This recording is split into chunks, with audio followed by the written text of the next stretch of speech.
आप देख रहे हैं ओंकार 24/7। एक बार फिर हम बागपत विधानसभा के अंदर हैं। ये पश्चिम उत्तर प्रदेश में पड़ता है और ये सुनाड़ा गांव है बागपत विधानसभा का। जानेंगे यहाँ कौन सी पार्टी का विधायक बनेगा। और कुछ लोग हमें मिले, हमने जाना, उनसे बातचीत हुई। उन्होंने कहा जी हम किसान हैं।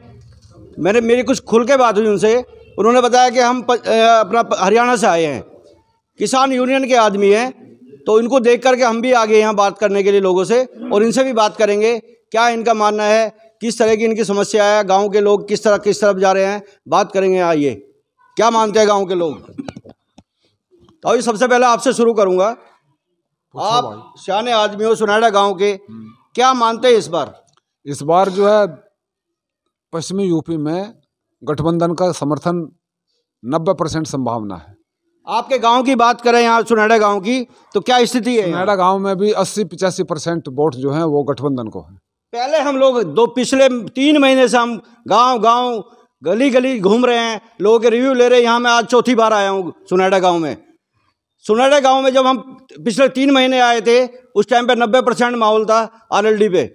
और आज जो देखने को मिला है, पिछली बार 2 बार भी और भी आया हूँ मैं, उसमें थोड़ा कम हुआ है। ऐसा क्यों यहाँ आपके गाँव में हुआ है। आज तक 104 गांव में बागपत विधानसभा में कहीं देखने को ऐसा माहौल नहीं मिला जो यहाँ अभी दोबारा अब मुझे आना पड़ा यहाँ। ऐसा कुछ नहीं है, जहाँ पहले 90% था तो अब भी 90 है। अंतर पड़ जाता है सिर्फ आदमियों की मेजोरिटी का। कभी कभी ऐसा होता है जो विपक्ष का आदमी है और वहाँ पे 5-7 मेजोरिटी का आ गए तो आपकी जो है परसेंटेज घटी नजर आ जाएगी। परसेंटेज घटी नहीं है। मैं कवरेज के साथ साथ ऑफ कैमरा भी लोगों से बात कर रहा हूँ। नुक्कड़ों पे 10 लड़के वहाँ खड़े, 10 आदमी वहाँ खड़े, उनसे बात करता हूँ। पहले भी मैंने ऐसे किया था, आज भी ऐसे करता हूँ। चलो कोई नहीं। क्या लग रहा है माहौल अब आज क्या है। आज जो माहौल यहाँ बागपत सीट से उसका नवाब साहब का है। बिल्कुल आपने तय कर लिया है। हाँ, आप कौन से समाज से हैं। मैं जाट हूँ, किसान। जाट समाज ने, अब फिर मैं बात कर रहा हूँ यहाँ लोगों से आकर के कि जाट समाज फिर एक बार दोबारा, मैं दोबारा ही कहूँगा क्यों, पिछली 2 बार मैं आ गया था, माहौल कुछ मुझे अलग नज़र आया था। आज माहौल कुछ अलग है। बिल्कुल ठीक है। आरएलडी के समर्थन में क्या मानते हैं साहब इस बार। मैं गवर्नमेंट जॉब में हूँ, मैं कुछ नहीं। क्या आप युवा हैं, क्या लग रहा है आपको। अब गठबंधन की सरकार आएगी। अच्छा, हाँ जी, गठबंधन की सरकार आएगी। भारतीय जनता पार्टी के यहाँ से 5 साल विधायक रहे हैं योगेश धामा जी। कितने विकास कार्य कराए उन्होंने। कुछ नहीं कराया, ना कोई युवाओं की भर्ती आई, युवा भी परेशान है। और बात करें उत्तर प्रदेश की, योगी सरकार ने 2 करोड़ रोजगार देने का वादा किया था। नहीं सर, उत्तर प्रदेश के युवाओं को कितना रोजगार यहाँ मिला लोगों को। जीरो रहा है, कुछ नहीं हुआ कहीं। बिल्कुल इनका मानना जीरो रहा है। कुछ और लोगों से बात करेंगे। किसान यूनियन के लोग हैं कुछ हमारे साथ, इनसे बात करेंगे।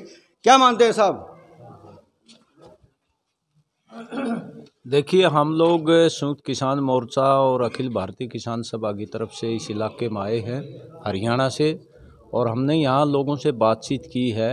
और हमने कई लोगों से बातचीत की है, रेहड़ी रिक्शा वालों से, दुकानदारों से, और अभी सुनेड़ा गांव में आए हैं।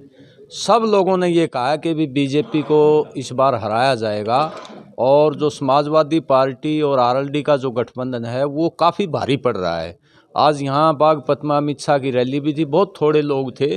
और ज़्यादा अमित शाह की बात करें, अमित शाह की रैली की, ये पावला गांव में रखी हुई थी रैली। गुर्जर समाज के विरोध की वजह से और काले झंडे वहां दिखाने की तैयारी की थी गुर्जर समाज ने, क्योंकि गुर्जर समाज अपमानित है अपने महापुरुषों को लेकर के।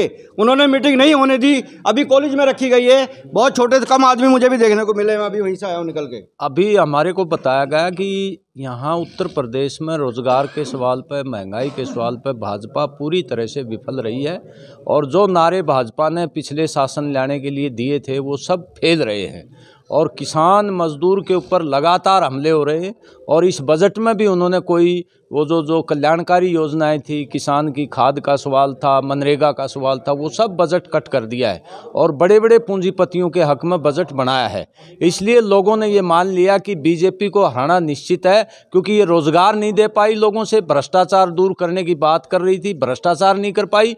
और मैं तो ये कहता हूँ, हरियाणा में 18 पेपर हुए अभी अलग अलग नौकरी, वो सब पेपर लीक हुए हैं और पैसा लिया गया है। किसको इसमें जिम्मेदार किसको मानते हैं?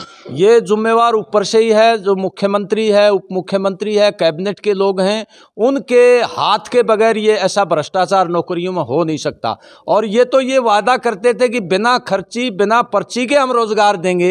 ये पूरी तरह से जो पिछली सरकारें थी उससे भी आगे बढ़ के इन्होंने भ्रष्टाचार पैदा कर दिया और युवाओं को नौकरियां मिलने की कोई संभावना ही है। सब महकमों का निजीकरण कर रहे हैं और जितने भी पद खाली पड़े उनको भर नहीं रहे। ठेकेदारी प्रणाली लागू कर दी और मैं तो ये कहूंगा हरियाणा महाराष्ट्र के लोगों को भर रहे हैं ये ठेके पर और किसी को नहीं लगा रहे। बात करेंगे किसान यूनियन के, आप नेता हो, काम कर रहे हो किसान यूनियन में, एमएसपी की बात करेंगे। एमएसपी मिली किसानों को? देखिए, अभी एमएसपी का सवाल किसानों के लिए बहुत महत्वपूर्ण है और पूरे देश में अगर 5 एकड़ का 10 एकड़ के किसान की खरीद नहीं हुई लाभकारी दामों पर तो वो मजदूर बन जाएगा। एमएसपी उसको ज़रूर देना पड़ेगा। जब हर चीज़ की एमएसपी है, कारखाने में कोई भी चीज़ बनती है उसकी एमएसपी है। अब आप देखिए 50 रुपये किलो के चना और वो 2 फाड़ करते ही 100 रुपये हो जाते हैं किसान से बाहर जाते ही, तो किसान को लाभकारी मूल्य नहीं मिलेगा तो किसान बर्बाद हो जाएगा, मजदूर की कैटेगरी में आ जाएगा। क्या लग रहा है कि अगर जो एमएसपी पे कानून नहीं बनेगा किसान यूनियन कहाँ चले, क्या करेगा, अगला कदम क्या रहेगा? देखिए, इस बार जो ना पूरे देश में एमएसपी के सवाल को लेके बहुत बड़ा आंदोलन होगा और 2 चीज़ों पर किसान मजदूर की एकता बनेगी। अगर किसान का एमएसपी पर अनाज नहीं खरीदा तो सार्वजनिक वितरण प्रणाली भी नहीं बचेगी। इसलिए मजदूर और किसान पर दोनों पर हमला है और अभी ये हड़ताल होगी जो 28-29 मार्च को, उसमें ये महत्वपूर्ण सवाल रखा है कि एमएसपी लागू हो, सार्वजनिक वितरण प्रणाली पर 14 चीज़ें मिले, मनरेगा पर बजट आए, भर्तियां हो और पुरानी पेंशन बहाल की जाए। इन मुद्दों को लेकर किसान मजदूर एकता बना करके आने वाले यूनियन के लोग गांव-गांव विधानसभा हर विधानसभा में जा रहे हैं। उनका उद्देश्य ये है कि भारतीय जनता पार्टी को 3 कानून वापस ले लिया, एमएसपी पे अभी कानून नहीं बनाया है, उसको लेकर के बहुत रोष में है किसान यूनियन के लोग और गांव-गांव जाकर के लोगों से गुहार लगा रहे हैं कि भारतीय जनता पार्टी को हरा करके यहाँ से जो जीता हुआ कैंडिडेट है उसको सपोर्ट करें। खाली एक पार्टी की बात नहीं है। क्या मानते हैं ताऊ जी? ये आप किसान यूनियन के लोग हैं, क्या मानते हैं? ये पिछले 2 साल से अपने मुल्क के अंदर एक महामारी के नाम पर, कोरोना के नाम पर, और मैं तो ये कहूँगा कि ये अंतर्राष्ट्रीय स्तर पर बहुत बड़ा षड्यंत्र और साजिश है।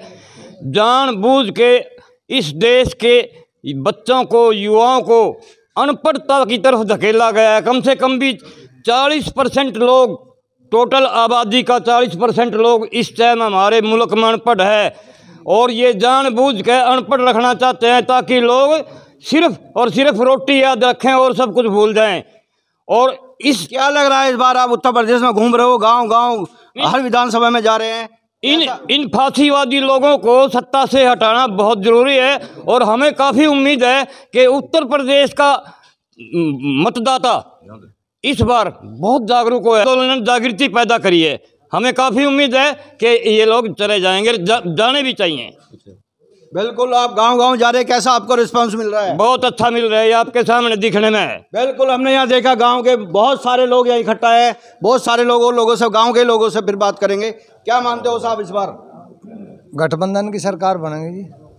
अभी हमने किसान यूनियन के लोगों से बात की है, इनकी बात से आप सहमत हैं? बिल्कुल जी। तो बदलाव लाना तय है यहाँ बागपत विधानसभा और उत्तर प्रदेश के अंदर? हाँ जी, यहाँ तो ये गठबंधन का प्रत्याशी जीतेगा 110%। अच्छा, बिल्कुल मन बना लिया आप लोगों ने। ताऊ जी क्या कहेंगे, क्या मानना है? वहाँ पीछे दे दो, पीछे। चलो और लोगों से बात करेंगे, क्या मानना है, क्या और लोग हमारे सियाने लोग बैठे हैं यहाँ, क्या मानते हो साहब इस बार? लोक दल के वोट देंगे, गठबंधन के, और के किसी के दे ही नहीं। आप तो देंगे। यहाँ स्थिति क्या गांव की, सुनाडा गांव को क्या स्थिति 90-95% वोट लोक दल की है। जाट समाज के, अन्य समाज के सब मिला नहीं जी, मजदूर भी सब इसके खिलाफ ही है बीजेपी के। मन बना लिया इस बार, क्या मानते हो प्रधान जी? देखो जी, ऐसा है, सरकार तो बनेगी, मतलब लोक दल की इसकी बात करें यहाँ से बागपत विधानसभा से, क्या स्थिति है यहाँ? यहाँ की स्थिति बहुत मजबूत है गठबंधन की और सरकार बनेगी लोक दल का ये पंडित बात करें भारतीय जनता पार्टी के 5 साल यहाँ विधायक रहे हैं, आप सियाने आदमी हो, बुजुर्ग हो, आप देखते हैं कितने विकास कार्य उन्होंने कराए हैं। कोई विकास नहीं, इनका काम है झूठ बोलने का, कोई रोजगार नहीं, लड़के सब नुयांडे हैं बेरोजगार, कोई पढ़ाई का काम। बिल्कुल, इन्होंने भी यही बताया कि 5 साल विधायक जो रहे हैं उन्होंने कोई विकास कार्य नहीं कराया है। 15 साल जिला पंचायत अध्यक्ष थे जब उस टाइम पे विकास कार्य हुए थे। यही गांव-गांव हम जा रहे हैं, बात कर रहे हैं लोगों से। राष्ट्रीय लोकदल के चुनाव चिन्ह से जब ये जिला पंचायत अध्यक्ष बने थे, 15 साल ये रहे हैं, उस टाइम पे काम हुआ था, 5 साल में कोई काम नहीं हुआ है। और हमारे साथ किसान यूनियन के आदमी, क्या मानते हैं साहब, कैसा लग रहा है माहौल गांव में? ये इनसे लोगों से बात कर रहे हो और प्रतिक्रिया जान रहे हो और देख रहे हो, आप कैसा महसूस हो रहा है? हाँ, ये महसूस हो रहा है कि यहाँ मतलब गठबंधन की जीत है। और एक अलग बात और कहना चाहता हूँ, ये चरण सिंह का इलाका है, हरियाणा में HU की यूनिवर्सिटी है हिसार में, चौधरी चरण सिंह के नाम से है, उसका वार्षिक कैलेंडर में उसका फोटो बैठा दिया, ये ऐसे लोग हैं। और बंसीलाल यूनिवर्सिटी है भिवानी में, उससे भी कैलेंडर से उसका फोटो गायब है। वही बिल्कुल शिकायतें भाजपा की सरकार में देखने को मिल रही है। मीर भोजगिरी की मूर्ति से और स्टिकर हटाया गुर्जर समाज का, और माल्यार्पण की बात थी ग्रेटर नोएडा के परी चौक पे जो हमारे देश के गृह मंत्री हैं उन्होंने माल्यार्पण नहीं किया। गुर्जर समाज सब रोष में है, उनका मानना यही है इस बार वोट की चोट दे करके इनको सबक सिखाएंगे भारतीय जनता पार्टी के लोगों को। और क्या मानते हैं साहब?